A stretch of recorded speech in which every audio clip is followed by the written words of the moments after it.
Hi Taurus, welcome to the Winds of Jupiter weekly tarot reading. Now I pulled 3 cards and I'll be reading those cards and then I'll be doing a combination card and astrology dice reading. The astrology dice represent the zodiac signs, the planets, our lunar nodes, and the houses. And the cards aren't in any particular order like past, present, and future. And you receive the Emperor, the 8 of Cups, and the Empress. The funny thing about this is that Scorpio received the Emperor and the Empress with the 10 of Wands instead of the 8 of Cups.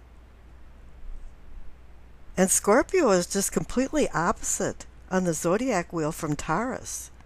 Actually, they consider them like 2 halves of a heart. And they're supposed to be compatible, but in a funny way they're not. They're like yin and yang. Love and sex. Emotions and obsessions.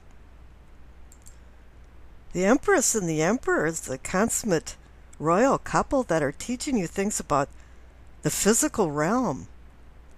When you went through the Magician and the High Priestess, it was more of a supernatural, spiritual awakening. And now you're waking up into the physical, earthly material. This reading is going to be very similar to Scorpio's reading, but the game changer is the 8 of Cups versus the 10 of Wands. These 2 halves of the heart have to balance each other out, and the Empress is about nurturing, nourishing, and she's emblematic of Venus, the planet of love. The Empress encompasses a replete woman that wears a diadem of 12 stars that indicate all of the zodiac signs. That's her diversity. All of the signs is her family.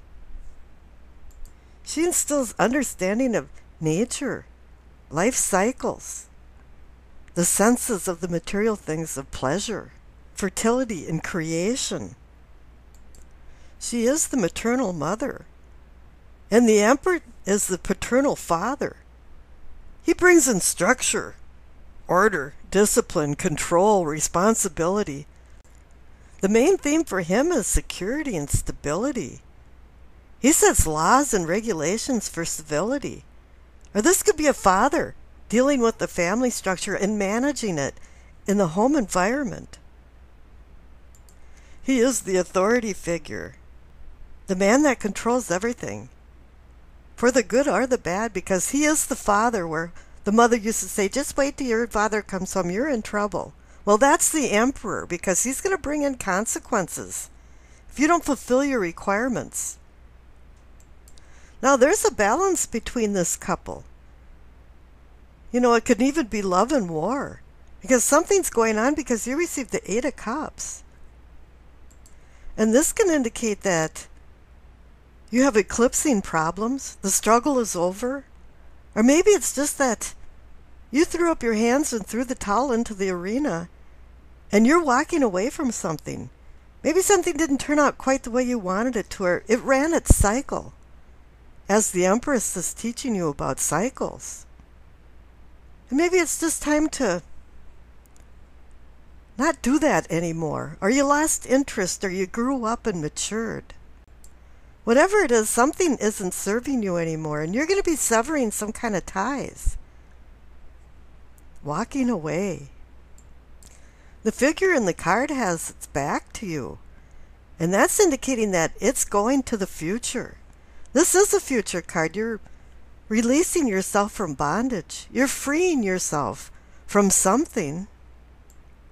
8 is the number of your life path, authority, and particularly strength, because the number 8 card in the major arcana is the strength card.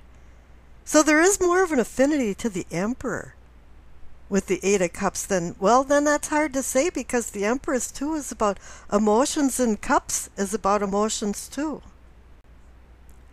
And you're thinking, I don't need particular things that aren't serving my life anymore. I'm not sure if this is a minimalist type attitude, or it's just that you've decided just to walk away and clean the slates and accept some new challenges. This card can also indicate that you're searching for something that you feel's been missing from your life. So now you're trying to fill a void. And a lot of times this card indicates heavy emotional baggage that needs to be released. Whatever it is, something was out of balance and you're putting it back into balance.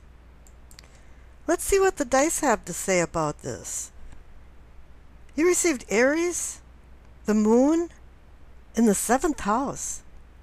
This is kind of an explosion of things because Aries is about self and ego. And mixed with the moon, it could be about deception or your shadow self. And the 7th house is about partnerships. Oh my goodness. Now Aries in the 7th house has attractions and desires, drawing you to your significant others. And the Empress is right behind you to give you pleasure that you're seeking. This is really basic. It turns out into the I want and I pursue. Compromise is more rewarding than confronting.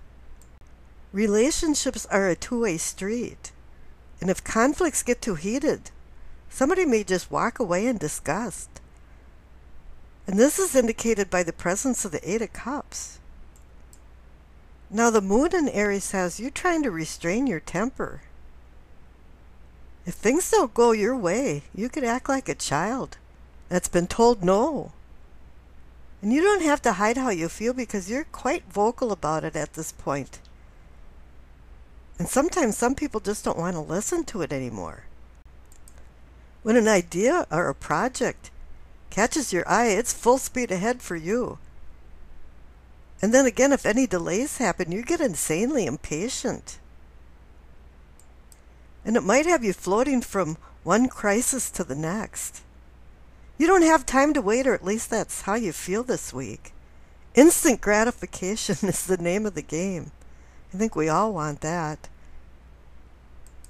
You're like fireworks this week, exploding and then fizzling out down to the ground.